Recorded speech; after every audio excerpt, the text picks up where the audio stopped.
एक, और इसमें छंद है वो कवितावली में कविता छंद है। तो उसके तुरंत बाद वाला जो पद हम पढ़ रहे हैं तीसरा, दूत कहो अवधूत कहो, इसमें कौन सा है छंद? सवैया है। सवैया का जो छंद है उसके जो लक्षण पीछे लिखे हैं उसके अनुसार ही ये छंद यहाँ पर लिखा गया है। तो इसका जो विषय वो क्या है?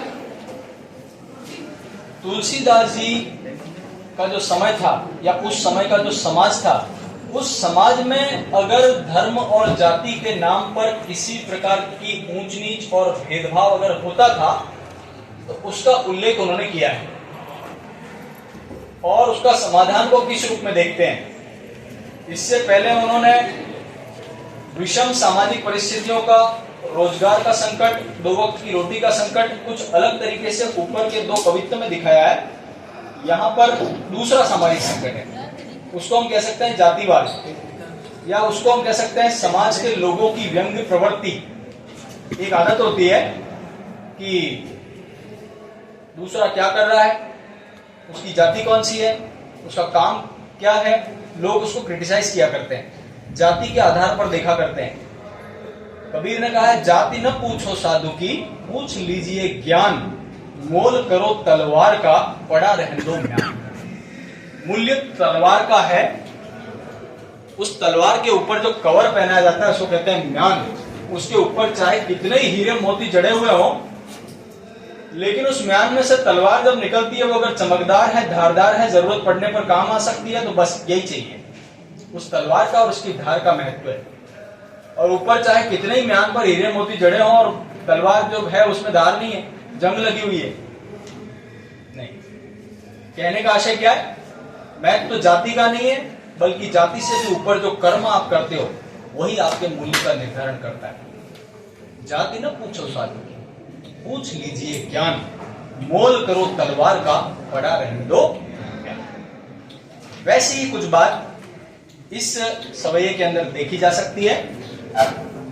तो तुलसीदास जी कहते हैं कि समाज के लोग जब मेरे बारे में बात करते हैं तब मुझे अलग अलग नामों से पुकारते हैं, अलग अलग जातियों से मेरे संबंध को जोड़ते हैं। तो वो कहते हैं, कोई कहता है कि ये तो दूत है, अर्थात त्यागा हुआ है, छोड़ा हुआ है, अपने ही परिवार के लोगों ने इसको अपशकुन मानकर त्याग दिया है।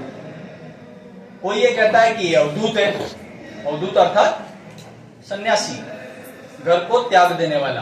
तो आपने देखा होगा संत और सन्यासी जैसे शब्द यूं सुनने में तो ठीक लगते हैं, लेकिन जब भी हमारे सामने कोई संत और सन्यासी आ जाता है तो अधिकांश लोग बहुत ज्यादा सम्मान की नजर से उसको देखते नहीं है, क्योंकि हम अधिसंख्य लोग गृहस्थ हैं, घर में रहने वाले हैं, घर और समाज के नियमों का पालन करने वाले हैं। तो सन्यासियों के प्रति समाज का नजरिया है वो बहुत अच्छा नहीं रहा है। जो उनका सम्मान करते हैं वही करते हैं, 100 में से कुछ 2, 4, 5, 8, 10 लोग, ज्यादातर लोग सम्मान नहीं कर पाते हैं। तो हालांकि उसमें भी कोई बुराई तो नहीं है। धूर्त कहते हैं अर्थात त्यागा हुआ कहते हैं, या फिर धूर्त कहते हैं, सर और कपट करने वाला कहते हैं। कुछ लोग मुझे अवधूत कहते हैं अर्थात सन्यासी है। तो दूत कहो तो भी तुमको अपने घर के लोगों ने त्याग दिया, और अवधूत कहो तो भी तुमको अपना घर छोड़ने पर मजबूर होना पड़ा। तो जो अपने ही घर से त्यागा हुआ है, दुत्कारा हुआ है, सन्यासी की तरह जीवन जी रहा है, वो सम्मान का पात्र समझा नहीं जाता है। तो लोग मेरा मजाक उड़ाते, क्यों? क्यों? समाज की ऐसी कौन सी प्रवृत्ति है जो वो व्यंग्य करती है? तो आप देखें कि जब भी कोई व्यक्ति कोई काम करने की कोशिश करता है और धीरे धीरे उसको एक पहचान मिलने लगती है, तब जो लोग उसके काम के आधार पर उसकी बराबरी नहीं कर सकते, वो उसको नीचा दिखाने के लिए उसको क्रिटिसाइज करते हैं, उसको अपमान करते हैं। दूसरे शब्दों में हम कहते हैं टांग खींचना। कोई अगर चढ़ रहा है ऊपर, तो ऊपर क्यों चढ़ रहा है? उसकी टांग खींचो और उसको नीचे गिराओ। तो समाज की ये जो प्रवृत्ति है निंदा करने की, व्यंग्य करने की, दूसरों को नीचा दिखाने की, उस पर व्यंग्य कर रहे हैं तुलसीदास। जब वो ये कहते हैं कि कुछ लोग मुझे धूत कहते हैं त्यागा हुआ, कुछ लोग मुझे अवधूत कहते हैं, कुछ लोग थोड़ा सा ऊपर उठाकर मुझे राजपूत कह देते हैं। क्यों? अलग अलग तरीके से लोग मेरा नाम अलग अलग जातियों के साथ में जोड़ते हैं। हो सकता है कोई संबंध ऐसा रहा भी हो, कभी किसी राजपूत के यहाँ कुछ दिन गुजारा किया भी हो। वैसे ही अपना घर तो था नहीं, निराश्रित थे, जहां आसरा मिल गया, 2 वक्त की रोटी मिल गई, वहां रुक गए, छोटा मोटा काम मिला तो काम कर लिया, राम भक्ति के पद लिखने थे तो पद लिख लिए। तो इस तरह से तुलसीदास जी अपना जीवन जीते रहे। आरंभिक जीवन संभवतः उन्होंने ऐसे ही जिया होगा। तो कहते हैं कुछ लोग मुझे दूत कहते हैं, कुछ लोग मुझे अवधूत कहते हैं, कुछ लोग मुझे राजपूत कहते हैं और कुछ लोग मुझे जुलाहा अर्थात बुनकर कहते हैं। अलग अलग प्रकार के लोगों के साथ में, अलग अलग जातियों के साथ में मेरा संबंध लोग जोड़ा करते हैं। तो आगे क्या कहते हैं, मेरी जाति के बारे में तरह तरह की बातें करने वाले कुछ लोग अच्छी, अधिकांश लोग नीचा दिखाने वाली जो बातें करना चाहते हैं, उनको मैं एक बात स्पष्ट कर देना चाहता हूं। क्या? काहू की बेटी सो बेटा में बाहर। मुझे किसी की बेटी से अपने बेटे का विवाह नहीं करना है। काहू की जाति बिगाड़ न सो। और मेरे साथ संबंध जोड़ने से अगर आपका जातिगत अपमान होता है तो मैं तुम्हारे साथ कोई संबंध जोड़ना चाहता नहीं। और मैं सांसारिक संबंधों में पड़ा हुआ व्यक्ति हूं भी नहीं कि मेरी पत्नी है और बच्चे हैं और बच्चों की मुझे चिंता है, इसलिए मुझे ये करना चाहिए, अपनी जाति का ध्यान रखना चाहिए, इसलिए लोग जो है वो डरते हैं मुझसे मिलने से, संबंध जोड़ने से। तो उन सब लोगों को स्पष्ट कर देना चाहता हूं जो मेरी जाति के बारे में तरह तरह की बातें करते हैं, मुझे दूत, अवधूत, राजपूत या जुलाह कहते हैं या कुछ और कहते हैं। काहू की बेटी सो बेटा में ब्याह। मुझे किसी की बेटी से अपने बेटे का विवाह नहीं करना है। काहू की जाति बिगाड़ न सो। और मैं किसी की जाति को बिगाड़ना भी चाहता नहीं। अगर मैं कह रहा हूं कि मैं ये नहीं हूं, वो नहीं हूं, मुझे किसी से कोई मतलब नहीं है, तो फिर मैं कहना क्या चाहता हूं? आप देखिए बच्चन ने भी कुछ कुछ वैसा ही बात कही है पहले पार्ट में। आत्म परिचय में जब वो अपना परिचय देते हैं तब वो क्या कहते हैं? मैं स्नेह सुरा का पान किया करता हूं, मैं कभी न जग का ध्यान किया करता हूं, जग पूछ रहा उनको जो जग की गाते, मैं अपने मन का गान किया करता हूं। अगर यही समाज है और ऐसे ही समाज के लोग हैं और ऐसा ही उनका नजरिया है किसी व्यक्ति को लेकर, तो ऐसे समाज से मुझे भी कोई लेना देना नहीं। समाज से असंबद्धता, ऐसा समाज जो व्यंग्य प्रवृत्ति से युक्त है, जिसमें जातिवाद है, जो सांसारिकता के पीछे भागता है, जो पद और प्रतिष्ठा के पीछे भागता है, उन्हीं लोगों का सम्मान कर पाता है जिनके पास धन है, जिनके पास पद है और जो प्रतिष्ठित है। और सामान्य लोगों का वो लोग अपमान करते हैं। ऐसे लोगों से मुझे भी कोई लेना देना नहीं। तुलसीदास जी कहते हैं, दूत कहो, अवधूत कहो, राजपूत कहो, जुल्हा कहो, काहू की बेटी सो बेटा ने बाहर, काहू की जाति बिगाड़ न सो। तो मैं हूं कौन? तुलसी सर नाम गुलाम है राम को, जाको रुचे सो कहे कछु। तुलसी सर नाम गुलाम है राम को। मैं तो कौन हूं? राम का गुलाम। कोई मुझसे पूछे कि तुम्हारा परिचय क्या है, तो शायद मैं अपना नाम बताऊं, और नाम नहीं बता पाऊंगा तब भी ये कहूंगा कि मैं तो राम का गुलाम हूं, मैं राम का दास हूं। प्रभु की भक्ति करना, उनकी आराधना करना, उस भक्ति को करने में ही अपना पूरा जीवन गुजार देना, ये मेरा परिचय है। इससे ज्यादा मेरा कोई परिचय नहीं। तुलसी सर नाम गुलाम है राम को, जाको रुचे सो कहे कछु। जिसको जो अच्छा लगता है, जो रुचि हो, वो मेरे विषय में बात करता है, करे। एक गीत की पंक्तियां हैं, कुछ तो लोग कहेंगे, लोगों का काम है कहना। छोड़ो बेकार की बातों को, कहीं बीत न जाए रहना। लोग आपके बारे में क्या विचार कर रहे हैं, इसके ऊपर आप ध्यान देना बंद कर दो तो ही अच्छा है। क्यों? क्योंकि आपका ध्यान आपके बहुमूल्य समय को नष्ट कर रहा है। रहना मतलब समय। छोड़ो बेकार की बातों को, कहीं बीत न जाए रहना। सांसें तो गिनती की मिली हैं, उसको किसी बेकार के व्यक्ति पर नष्ट मत। जो तुम करना चाहते हो उसी पर फोकस करो, उसी से तुम्हारा जीवन सार्थक होगा। तो तुलसीदास जी कहते हैं, तुलसी सर नाम गुलाम है राम को, जाको रुचे सो कहे कछुओ। मांगी के खेबो, मसीत के सोएबो, लेबो को एको न देबो को दो। मैं सांसारिक बंधनों में जकड़ा हुआ नहीं हूं, मुझे पद और प्रतिष्ठा की और जाति की कोई फिक्र नहीं है। मेरे अहंकार के बारे में मैं क्या कहूं, मेरा अहम तो इतना निचले स्तर पे है कि मुझे मांग के भी खाना पड़ता है तो मैं खा लेता हूं। और मांग के खाना समाज की नजर में बहुत ही निम्न कर्म माना जाता है। लेकिन मैं जिसमें कोई अहंकार नहीं है, क्योंकि मैं तो अपने आप को राम का दास ही मानता हूं और सांसारिक बंधनों में तो मुझे पड़ना ही नहीं था। 2 वक्त की रोटी कमा कर लेना इतना भी बड़ी बात नहीं है कोई, और पक्के नहीं तो कच्चे घर में रह लेना इतना भी बड़ा कोई काम नहीं है कि जो नहीं हो सके, हो सकता है, लेकिन हमने त्याग दिया। हमने जब देखा इस संसार के लोगों को केवल इसी के पीछे भागते हुए, तो हमने त्याग दिया। बच्चन में तो यही कहा, कर यत्न मिटे सब सत्य किसी ने जाना, नादान वही है हाय जहां पर दाना, है मूढ़ न क्या जग जो इस पर भी सीखे, मैं सीख रहा हूं सीखा ज्ञान भुलाना। यहां जिस रास्ते पर सब चल रहे हैं उस पर मुझे तो नहीं चलना, सब जिन चीजों के पीछे भाग रहे हैं उस पर मुझे तो नहीं भागना है, इसलिए मैं उस सब का त्याग करता हूं। तुलसीदास जी भी यही कहते हैं, तुलसी सरनाम गुलाम है राम को, जा तो रुचे से कहे कछुओ, मांगी के खेबो मांग के खा लेता हूं, मसीत के सोईबो। रात गुजारने के लिए कोई अच्छा स्थान मिल जाए, कोई धर्मशाला मिल जाए, किसी का घर मिल जाए, घर का आंगन मिल जाए, और ना मिले तो मस्जिद भी मिल जाए, मंदिर ना मिले तो मैं तो मस्जिद में भी जाकर सो जाता हूं। मांगी के खैबो मसीत के सोएबो, लेबो को एक न देबो को दो, ना मैं किसी से एक लेता हूं न दो देता हूं। भावार्थ क्या है? संसार के लोगों के अधिकांश संबंध लेन देन के दुनिया से तो है ही है, एक समय के आने के बाद ये पता चलता है कि घर के लोगों के संबंध भी लेन देन के, एक लेना दो देना, दो देना एक लेना, माता पिता के जिंदा रहते या उनके गुजर जाने के बाद प्रॉपर्टी के झगड़े बंटवारे, बहुत सारी समस्याएं सांसारिक जीवन में। ऐसा जीवन मैं तो नहीं जीना चाहता हूं। मांगी के खैबो मसीद के सोएबो, लेबो को एक को न देबो को दो। तो ये तुलसीदास जी कहते हैं, और इस एक पद के माध्यम से, इस एक सवैये के माध्यम से जो ब्रजभाषा में लिखा गया है, जिसमें छंद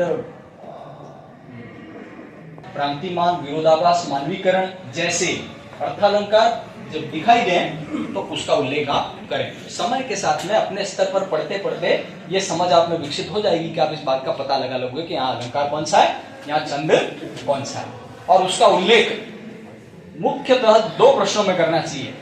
परीक्षा में जब सप्रसंग व्याख्या पूछ ली जाती है, यही पद जो हमने अभी पढ़ा ये पूछ लिया जाए तो 3-4 बिंदुओं में इसकी व्याख्या लिखनी है। सबसे पहले संदर्भ, उसके बाद प्रसंग, उसके बाद व्याख्या, और उसके बाद विशेष। मैं कुछ लिख नहीं रहा हूं, कक्षा 11 में हम पढ़े ही हैं, आप जानते हो, मैं ये मानता हूं। ये पंक्ति आ जाती है, संदर्भ में क्या लिखेंगे? उक्त पंक्तियां हमारी पाठ्यपुस्तक आरोह में संकलित कवि गोस्वामी तुलसीदास द्वारा रचित सवैये से ली गई। प्रसंग क्या है यहां पर? एक पंक्ति में, एक लाइन में अगर मैं कहें कि यहाँ क्या बात हुई, प्रसंग का मतलब यहाँ बात क्या हो रही है, इन 4 पंक्तियों का विषय क्या है? जातिवाद। एक शब्द में कहते जातिवाद, और जातिवाद पर गोस्वामी तुलसीदास का व्यंग्य एक तरह से। इन पंक्तियों में गोस्वामी तुलसीदास द्वारा अपने समय की जाति व्यवस्था पर व्यंग्य किया गया है। एक लाइन क्या लिखा? प्रसंग। क्या लिखा? प्रसंग। प्रसंग और संदर्भ को मिलाना मत, संदर्भ कहां से लिया गया है, पुस्तक कौन सी, रचनाकार कौन सा है, इसका मतलब है संदर्भ, जिसको हम कहते हैं रेफरेंस। कोई बात कहता है कोई, और कोई मंत्र का उच्चारण ही करते, कोई कहता है रेफरेंस क्या भाई, ये बातें कहां से कर रहे हो इतनी बड़ी बड़ी, तो कोई बताता है कि हाँ मैं क्या कह रहा हूं, कर्मण्यवाधिकारस्ते तुम मुझे कह रहे हो, गीता में लिखा हुआ है। तो हमने क्या किया? रेफरेंस दिया, संदर्भ दिया। तो यह संदर्भ, बात प्रसंग, प्रसंग में आपने विषय बताया कि यहाँ बात क्या हुई, पूरे पाठ में बात क्या हो रही है उसको छोड़ देना साइड में। यहां जो 4 पंक्तियां लिखी है उसमें बात क्या है, इतनी बात करना।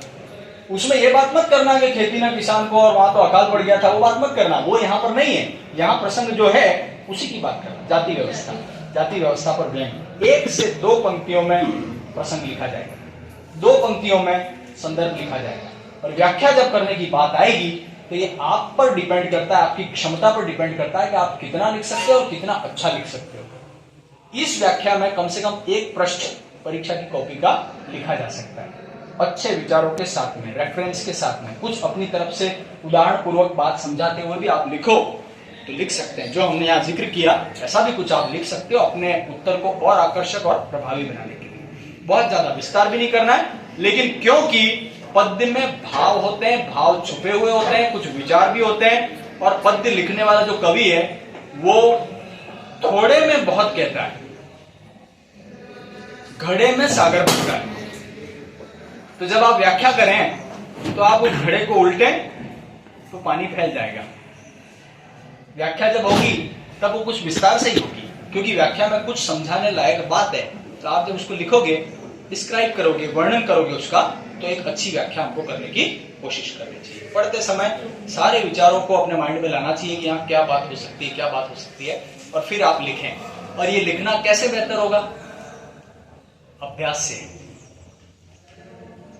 कल हमने 2 कवित्व पढ़े, आज हमने एक सवैया पढ़ा।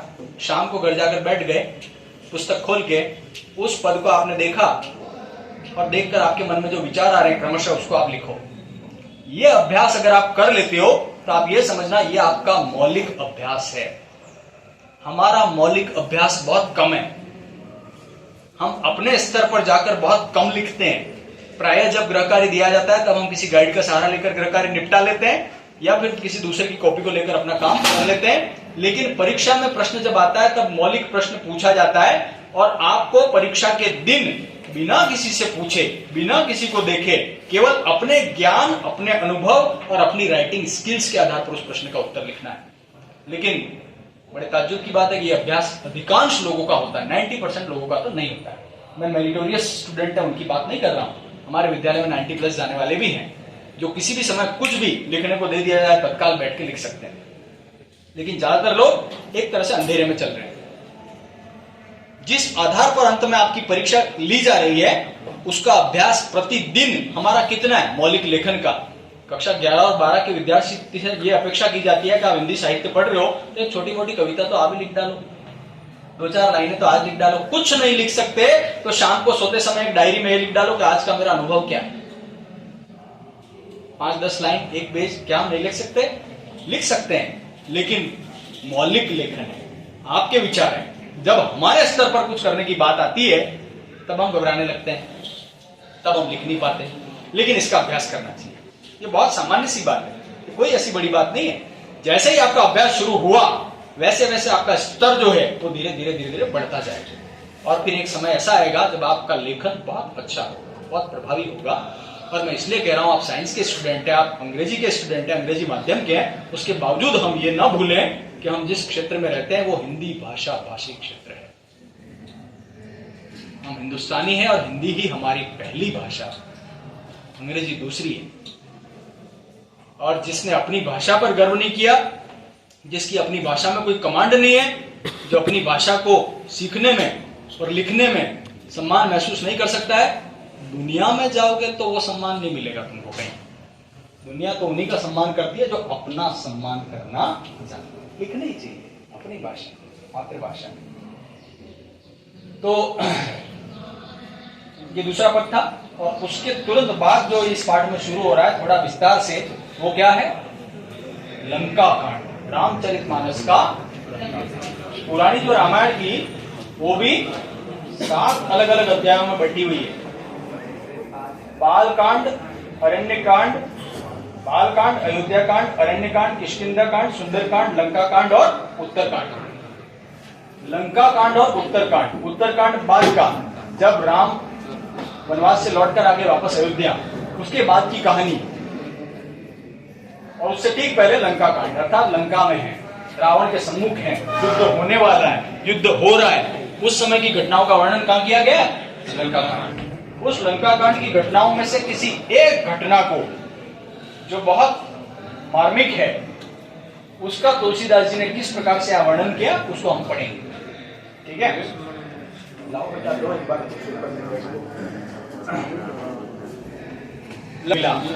ये पूरी बात केवल सुनने की है, मैं कुछ यहाँ पर लिख नहीं रहा हूँ। मैं मानता हूँ कि आप जितनी अंडरस्टैंडिंग अपनी अच्छी बनाएंगे इस कंटेंट को लेकर, उतना आपके लिए अच्छा होगा।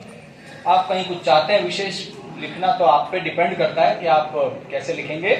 मेरी आपसे रिक्वेस्ट ये, पहला पद हमने कवितावली का पढ़ा, 2 पद, उसके बाद सवैया। अब है तुलसीदास जी द्वारा रचित रामचरितमानस के लंका कांड से उद्धृत विषय। क्या है यहाँ पर? लक्ष्मण मूर्छा और राम का ज्ञान। तो जितनी सामान्य जानकारी है रामायण की वो ये बताती है कि राम और रावण का युद्ध जब आरंभ हुआ, रावण के एक से बढ़कर एक योद्धा उस युद्ध में जब मारे गए, तब रावण द्वारा व्यथित होकर, परेशान होकर कुछ बहुत बड़ा काम करने के उद्देश्य से अपने किसी एक सैनिक को भेजा गया, संभवतः अपने भाई को ही भेजा गया, और उसने लक्ष्मण पर शक्ति का प्रहार किया। और यह तय था कि उस प्रहार को झेलने वाला जिएगा तो नहीं, अंततः मरेगा ही।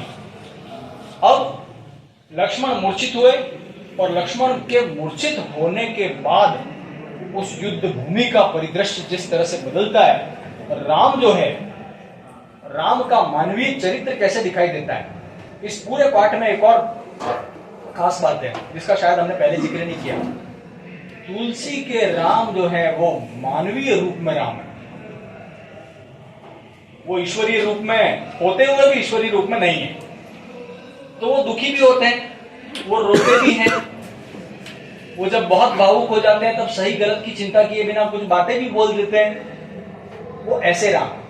तो तुलसी के राम जो है वो मानवीय रूप में। तो इन दोनों भाइयों का प्रेम कैसा है,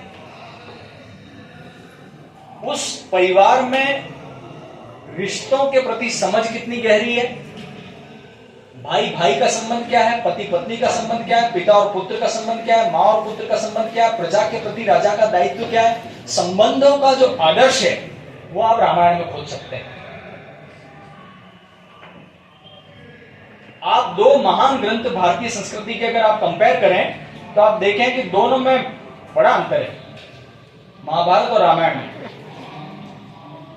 रामायण में सर्वोच्च अपनों के लिए न्योछावर किया जा रहा है, और महाभारत में अपनों ने जब हक छीन लिया तो उसको वापस पाने के लिए अपनों का ही सफाया किया जा रहा है। राम को जब वनवास मिलता है, कैकेयी जब अपने पुत्र मोह में भरत के लिए राम को 14 वर्ष का वनवास दिलवा देती है, दशरथ को बड़े भारी मन से राम को वनवास दे देना पड़ता है, तब भरत के बारे में, जो कि अपने बड़े भाई से बहुत प्रेम करते हैं, कोई संभावना नहीं थी कि वो इस राज्य को ग्रहण करेंगे, वो करते भी नहीं, बहुत रोते हैं, बहुत दुखी होते हैं। राम के जाने की खबर मिलते ही पहुंच जाते हैं वहां मिलने के लिए, ये क्या अनर्थ हो गया, वापस चलने का आग्रह करते हैं, अनुरोध करते हैं, उनके चरणों में लौट जाते हैं। राम कहते हैं कि नहीं, रघुकुल रीत सदा चली आई, प्राण जाए पर वचन ना जाए। ये है संबंधों का आदर्श, ये है पिता के एक वचन की पालना। तो वो समय अलग था, ये समय अलग है। आज समय ऐसा है कि पिताजी ने कहा बेटा बाजार से दूध ले आ, तो वो कहता है कि अभी नहीं, बाद में जाऊंगा, वो कुछ भी कह सकता है। तो बड़े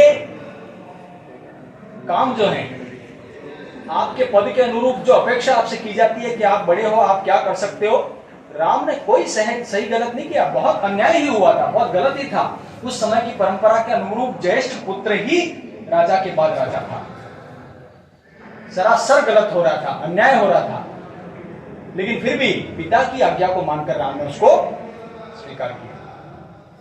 तो ये है संबंधों की मर्यादा जो यहाँ दिखाई देती है, और दोनों भाइयों के बीच का प्रेम क्या है वो आप यहाँ पर देखेंगे, उस परिवार के संस्कार क्या है वो आप यहाँ पर देखेंगे।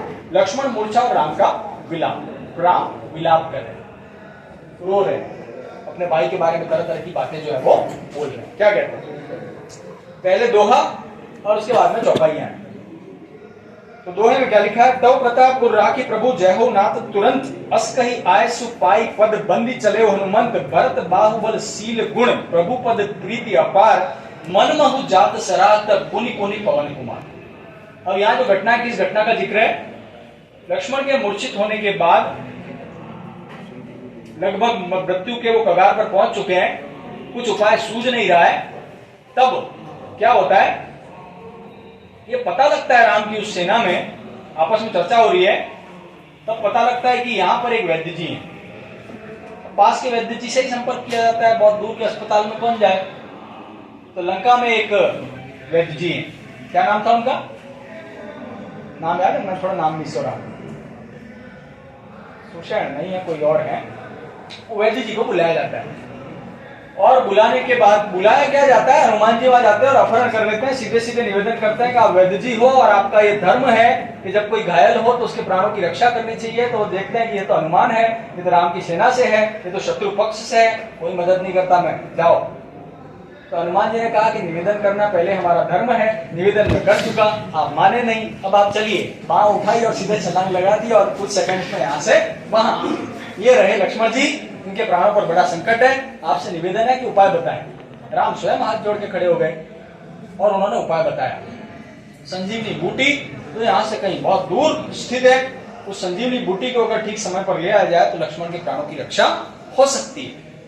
हनुमान जी चले गए उस बूटी को लेने, और उस यात्रा के मार्ग में यहाँ बीच में उनकी मुलाकात होती है भरत से। उसका उल्लेख यहाँ पर इन पहले 3-4 पंक्तियों के अंदर किया गया। क्या है, दोनों की भेंट हुई। भेंट के बाद तव प्रताप उर राखी प्रभु जय हो नाथ तुरंत अस कही आय सु पाई पद बंदी चले हनुमंत। हनुमान जी मिलते हैं, भरत से बीच में पड़ता है अयोध्या, और वहां मिले भरत जी से, तो मिले, प्रणाम किया। राम को बहुत जानते थे, भरत जी को सामान्य रूप से जानते होंगे कि राम के 2-3 और भाई भी हैं, भरत है, लक्ष्मण को मैं जानता हूं, भरत के बारे में ज्यादा जानता नहीं हूं। तो हनुमान जी मिले, आपस में दोनों के बीच में बातचीत हुई, और उस बातचीत के बाद में हनुमान जी जो हैं वो क्या कह रहे हैं, उस अनुभव को कैसे व्यक्त कर रहे हैं। तव प्रताप उर राखी प्रभु जय हो नाथ तुरंत। आपके प्रताप को, आपके बल को, आपके पराक्रम को अपने हृदय में धारण करते हुए मैं तत्काल यहां से प्रस्थान कर रहा हूं। क्यों? क्योंकि लक्ष्मण के प्राणों की रक्षा करनी है, संजीवनी बूटी को लेने के लिए मैं आया हूं, बड़ा महत्वपूर्ण काम है, मैं यहां से वापस जा रहा हूं। अस कही आयसु पाई पद, आयसु आज्ञा, पाई पद चरणों में नमन करते हुए, हनुमान जी ये कहते हुए भरत के चरणों में नमन करते हुए बंदी चले हनुमान, एक तरह से वंदना करते हुए भरत जी से विदा लेते हैं कि अब मैं जा रहा हूं, बहुत महत्वपूर्ण काम मुझे करना है। और जाते हुए मार्ग में हनुमान जी सोच रहे हैं, जिस व्यक्ति से हम मिलकर जाते हैं तो उसके बाद में हमको कैसा लगा ये हम जरूर सोचते हैं बाद में। तो हनुमान जी के मन में भी ऐसा कुछ चल रहा है। वो क्या सोच रहे हैं, भरत बाहुबल शील गुण प्रभु पद प्रीति अपार। भरत जो है, अगर उसके व्यक्तित्व का मूल्यांकन किया जाए तो वो किसी तरह से बाहुबल में, शील में, गुण में, रूप में, पद में बहुत बड़ा चढ़ा है, बहुत सुंदर, बहुत रूपवान, बहुत बलवान, और उसके बावजूद बहुत विनम्र, मन ही मन प्रशंसा करते हैं हनुमान जी भरत की। भरत बाहुबल शील गुण, लेकिन उसके बावजूद क्या, अपनी ताकत पर, योग्यता पर घमंड नहीं है। प्रभु पद प्रीति अपार, मेरे आराध्य प्रभु राम पर जैसी मैं उनकी वंदना करता हूं, वैसे ही ये भी लगातार उन्हीं के चरणों में नमन करते हैं। वो नहीं मिले तो उनकी चरण पादुकाओं को ले जाकर अयोध्या के सिंहासन के ऊपर रख दिया कि राजा तो आप ही हो, मैं तो आपका मंत्री हूं, और जब भी कुछ संकट होगा आपकी तरफ देखूंगा, जैसा आप आशीर्वाद देंगे वैसा मैं अयोध्या का राज आपके वापस आने तक चलाऊंगा, ये कहते हैं। तो हनुमान जी लिखते हैं भरत के गुणों के बारे में, भरत बाहुबल शील गुण प्रभु पद प्रीति अपार, अस कही आय सुपाई पद बंदी चले हनुमान। और उसके बाद कहते हैं, मन महु जात सराहत, मन महु जात सराहत, मन ही मन सराहना कर रहे हैं, मन ही मन प्रशंसा कर रहे हैं। पुनि पुनि पवन कुमार, पुनि पुनि पवन कुमार, अनुप्रास अलंकार, बार बार मन ही मन प्रशंसा करते हुए हनुमान जी वहां से विदा करते हैं, वहां से जाते हैं। उसके आगे नीचे एक चित्र दिख रहा है, लक्ष्मण मूर्छित है, राम की गोद में लेटे हुए हैं, सामने कुछ और राम की सेना के जो योद्धा हैं, संभवतः जामवंत हैं और सुग्रीव हैं, इस तरह के जो योद्धा हैं वो सब मिलकर आपस में चर्चा कर रहे हैं, बहुत चिंतित दिखाई दे रहे हैं। और उसी चित्र का ऊपर वर्णन किया गया है, क्या लिखा है, वहां राम लक्ष्मणी निहारी, बोले वचन मनुज अनुसारी, अर्ध राति गई कपि नहीं आए हो, राम उठाए अनुज उर लाए हो, सकौन दिखित देखी मई काऊ, बंधु सदा तव मृदुल स्वभाव, मम हित लागी तजेव पितु माता, सहेव विपिन हिम आतप पाता। पहली 4 पंक्तियां, उसमें से भी दूसरी जो 2 है वो अलग है। पहली दो पंक्तियां, वहां राम लक्ष्मणी निहारी, बोले वचन मनुज अनुसारी, अपने मूर्छित भाई जिसको शक्ति का आघात हुआ है, जिसके प्राणों पर बहुत बड़ा संकट आ गया है, न जाने कब इसकी मृत्यु हो जाए, और राम के लिए दृश्य बड़ा मार्मिक है, पीड़ादायक है, और लक्ष्मण की तरफ वो देखते हैं। वहां राम लक्ष्मणी निहारी, निहारना देखना, बोले वचन मनुज अनुसारी, राम जिनको सर्वशक्तिमान कहा गया है, जिनको ईश्वर तुल्य कहा गया है, यहाँ पर बहुत साधारण मानव की रूप में दिखाई देते हैं। वहां राम लक्ष्मण निहारी बोले वचन मनुज अनुसारी, सामान्य मनुष्य की बातें अपने विचार जो है उसको रख रहे हैं। क्या कहते हैं? अर्ध रात गई कभी नहीं आए हो, आधी रात बीतने को हनुमान जी गए, लगभग सुबह में गए या दोपहर में गए, आधी रात बीत गई है लेकिन अब तक हनुमान जी लौटे, चिंता कर रहे हैं। राम उठाई अनुज पुर लाए, राम ने अपने भाई लक्ष्मण के सिर को उठाकर अपनी गोद में रख लिया, अपने हृदय से लगा लिया अपने प्रिय भाई को कि हे भाई अब क्या होगा, अब तक हनुमान जी भी लौट कर आए नहीं। और ये भाव जो है एक साधारण मनुष्य के भाव को प्रदर्शित करने वाले हैं। सकौ न दुखित देखी मोहिकाओ, बंधु सदा तव मृदुल स्वभाव। सकौ न दुखित देखी मोहिकाओ, ये भाई तुम्हारे गुणों का मैं क्या बखान करूं, मैं क्या वर्णन करूं, तुमने अपना पूरा जीवन मेरे लिए समर्पित कर दिया। वनवास किसको हुआ था? केवल राम को, सीता को भी नहीं और लक्ष्मण को भी नहीं।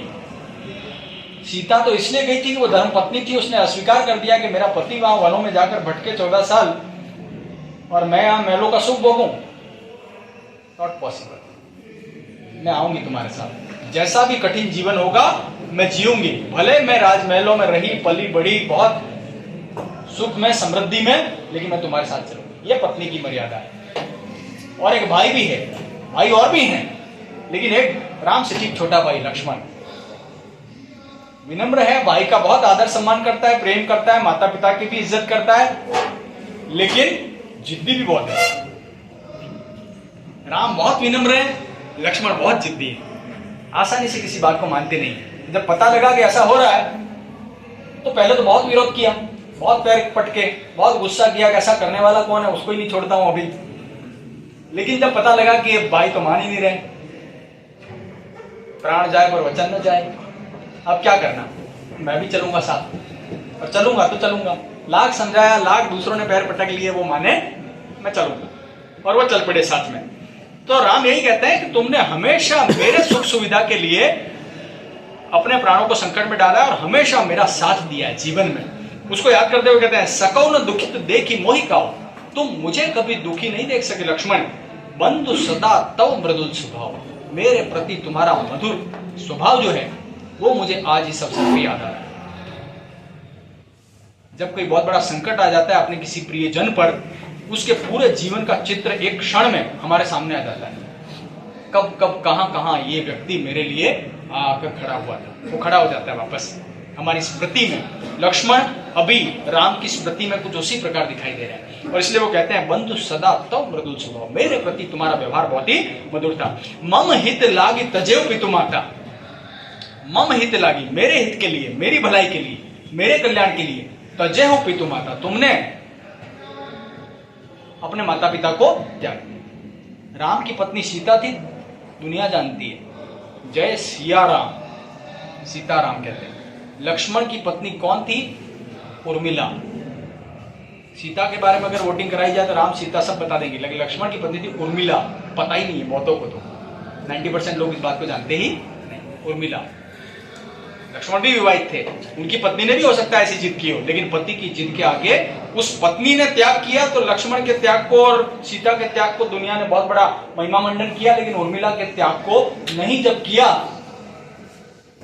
तब हिंदी के कोई एक बड़े कवि और लेखक हुए, उन्होंने बीते जमाने के, आज से 100 साल पहले के एक बड़े कवि हुए मैथिली शरण गुप्त, जिन्हें राष्ट्र कवि भी कहा जाता है, उनसे निवेदन किया कि राम पर, सीता पर, लक्ष्मण पर, हनुमान जी पर बहुत लिखा जा चुका, दक्षिण सुधार महाराज है, तजेव पितु माता, मेरे हित के लिए तुमने न केवल माता पिता को छोड़ा, अपनी पत्नी को छोड़ा, अपने भाइयों को छोड़ा, महलों का वो आरामदायक जीवन छोड़ा, और यहाँ क्या कर रहे हो? सहेव विपिन हिम आतप बाता, जंगलों में आकर मेरे साथ भटक रहे हो। विपिन मतलब जंगल, हिम मतलब बर्फ, लेकिन यहाँ पर जंगलों में पड़ने वाली सर्दी, ठंड, 3 मौसम होते हैं, हिम, आतप, वाता। हिम सर्दी का मौसम, आतप ताप, सारे बाहरी कष्ट, गर्मी, कई प्रकार के कष्ट जो इस धरती पर रहते हुए हमको सामान्य रूप में झेलने पड़ते हैं। घर में रहना अलग बात है, जंगल में रहना बहुत अलग बात है। सहयोग विपिन हिम आतप वाता, वात, आंधी, तूफान, सबको तुम झेल रहे हो, तुमको नहीं झेलना था, ये वनवास तुमको हुआ ही नहीं था, ये वनवास तो राम को हुआ था। ये सब कुछ जो भी था वो राम को ही भोगना था, लेकिन तुमने अपने भाई के लिए हंसते हंसते ये 14 वनों का जो वर्षों का वनवास था उसको स्वीकार कर लिया। ये लक्ष्मण है, और ऐसे अपने प्रिय भाई लक्ष्मण की राम बहुत मन ही मन तारीफ करते हैं। यही पर पढ़ेंगे, शेष जो पढ़ा है संभवतः एक कक्षा का काम है, उसको हम करते हैं।